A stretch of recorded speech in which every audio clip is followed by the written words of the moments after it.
Start हो। हाँ। Hello friends, welcome back to my channel real life style में आपका बहुत बहुत स्वागत है। और हर बार की तरह मैं कुछ क्वेश्चंस की श्रृंखला को लेकर के आपके सामने उपस्थित हूँ। कल मैंने आपको 1 से 12 तक क्वेश्चंस आपको रीड कराए थे और आज मैं 13 क्वेश्चन से स्टार्ट करती हूँ। तो चलिए आइए देखते हैं क्वेश्चन नंबर 13।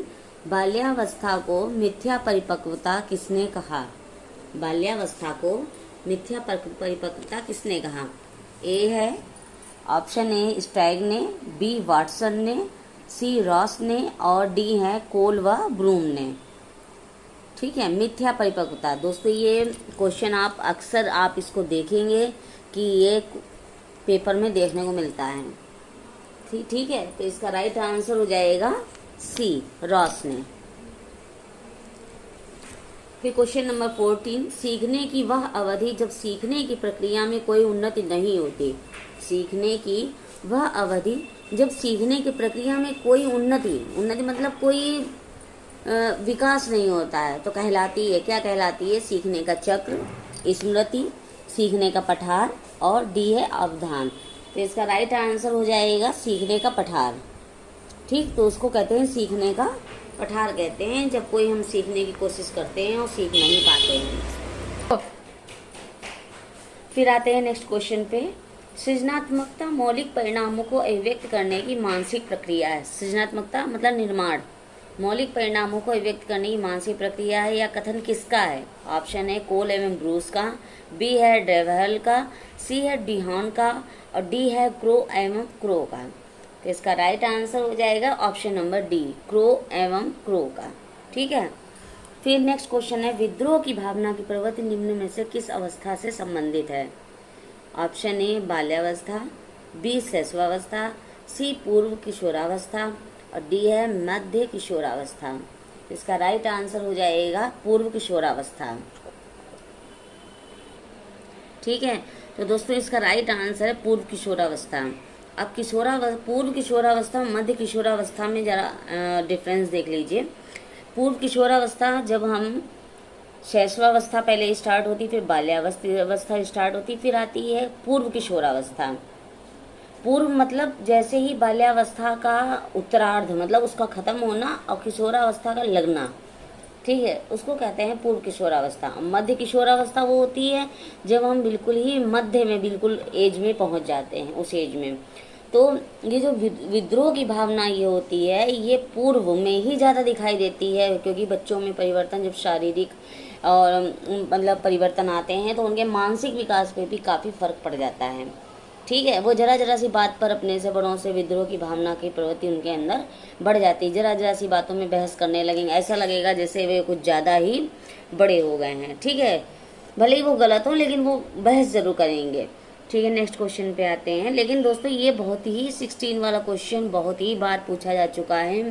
कई बार मैं वीडियो जितनी बार भी बताती हूँ उसमें कहीं न कहीं एक ये क्वेश्चन जरूर आते हैं। फिर नेक्स्ट क्वेश्चन है इनमें से किनका नाम सुजनन शास्त्र के पिता से जुड़ा है? सुजनन शास्त्र के पिता जुड़ा है। Option A Crow and Crow, B Galton, C Ross, D Woodworth. तो इसका राइट आंसर हो जाएगा गाल्टन। सुजनन शास्त्र के पिता कौन है? गाल्टन। फिर 18 है निम्न में से कौन सा युग्म सही नहीं है? सीखने का ऑप्शन ए है सीखने का उद्दीपक अनुक्रिया सिद्धांत थार्नडाइक, बी सीखने का क्रिया प्रसूतम अनुबंधन सिद्धांत बी एफ स्किनर, सीखने का क्लासिकल सिद्धांत पावलोव और सीखने का समग्र सिद्धांत है हल। तो इसका राइट आंसर हो जाएगा डी, सीखने का समग्र सिद्धांत हल। फिर नेक्स्ट क्वेश्चन है ग्रंथियों के आधार पर व्यक्तित्व के विभिन्न प्रकारों की चर्चा किसने की है? ग्रंथियों के आधार पर देखिएगा, ऑप्शन है यूंग, बी है वुडवर्थ, सी है कैनन, डी है वाटसन। तो इसका राइट आंसर हो जाएगा यूंग। ठीक, ग्रंथियों के आधार पर व्यक्तित्व की चर्चा किसने की? यूंग ने की। फिर क्वेश्चन नंबर 20 शिक्षण हेतु मानसिक उद्वेलन प्रतिमान का प्रयोग निम्न में से किसके सुधार हेतु किया जाता है? इसका ऑप्शन नंबर ए है समझ, बी अनुप्रयोग, सी सृजनात्मकता, डी है समस्या समाधान। तो इसका राइट आंसर हो जाएगा सृजनात्मकता। शिक्षण हेतु मानसिक उद्वेलन प्रतिमान का प्रयोग किसके सुधार हेतु किया जाता है? सृजनात्मकता में सुधार हेतु किया जाता है। फिर क्वेश्चन नंबर 21 है मूल प्रवृत्तियों को 14 प्रकार से किसने वर्गीकृत किया है?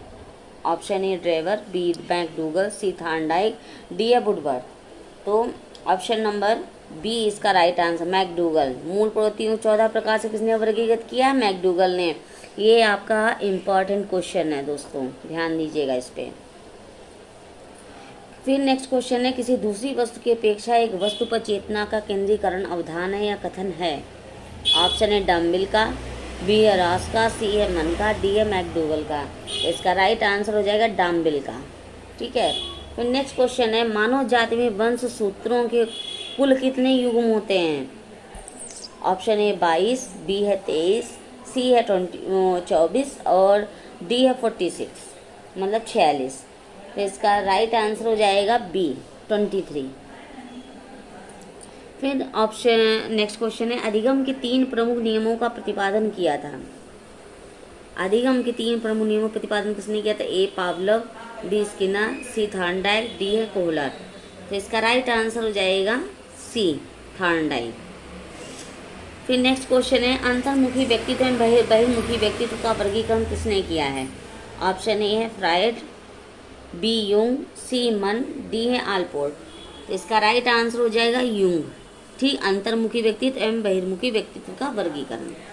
फिर है, वंशानुक्रम तथा वातावरण को कहा जा सकता है। ऑप्शन ए माता व पिता, बी लालन व पालन, सी प्रकृति व पोषण, डी शिक्षा व दीक्षा।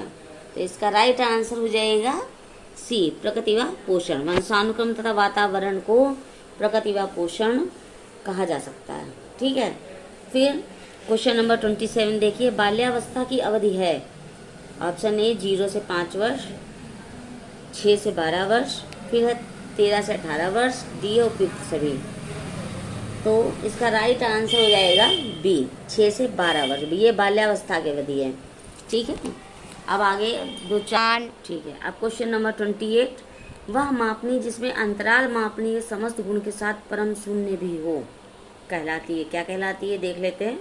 ऑप्शन ए नामित मापनी, बी है क्रम सूचक मापनी, सी है अंतराल मापनी और डी है अनुपात मापनी। तो इसका राइट आंसर हो जाएगा अनुपात मापनी। ठीक है।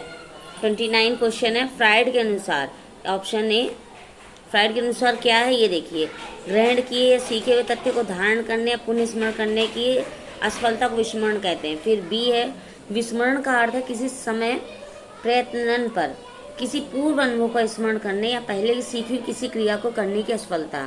सी है, विस्मरण वह प्रवृत्ति है जिसके द्वारा दुखद अनुभव को स्मृति से अलग कर दिया जाता है। डी है उपयुक्त में से कोई नहीं। तो इसका राइट आंसर हो जाएगा सी, विस्मरण वह प्रवृत्ति इसके द्वारा दुखद अनुभव को स्मृति से अलग किया जा सकता है। अक्सर दोस्तों ऐसा होता है ना कि हम लोग जो दुखद अनुभव होते हैं अपनी ज़िंदगी के, उनको भूल जाने में ही ज़्यादा भलाई होती है, क्योंकि उनको याद करते हैं तब भी हमको दुख ही होता है। ठीक है। क्वेश्चन नंबर 13, बच्चों में सीखने की प्रक्रिया संबंधित समस्याएं हैं। ऑप्शन ए अभ्यास की कमी, बी अनुकूल वातावरण, सी तत्परता की कमी, डी है उक्त सभी। तो इसका राइट आंसर हो जाएगा सभी। ये सभी कुछ होंगे, अभ्यास की कमी भी होगी, अनुकूल वातावरण भी और तत्परता की कमी। तो ये बच्चों में सीखने प्रक्रिया संबंधित समस्याएं हैं, इसको ध्यान दीजिएगा। और दोस्तों एक और इम्पॉर्टेंट बात आपसे करनी है मुझे, कि मैंने ये डिसाइड किया है कि मैं आपको आपके टाइम टेबल के अकॉर्डिंग मैं आपको पढ़ाया करूँगी। कभी आपको ईवीएस, कभी संस्कृत, कभी इंग्लिश, तो कभी सीडीपी। तो मैं उसके सारे क्वेश्चंस कभी मतलब डेज वाइज आपको पढ़ाऊंगी, ताकि सारे सब्जेक्ट की तैयारी एक साथ हो सके आपके लिए। ठीक है। तब तक के लिए ओके, बाय बाय दोस्तों। हमेशा साथ बनाए रखिए, अपना प्यार हमारे साथ बनाए रखिए। तब तक के लिए बाय बाय।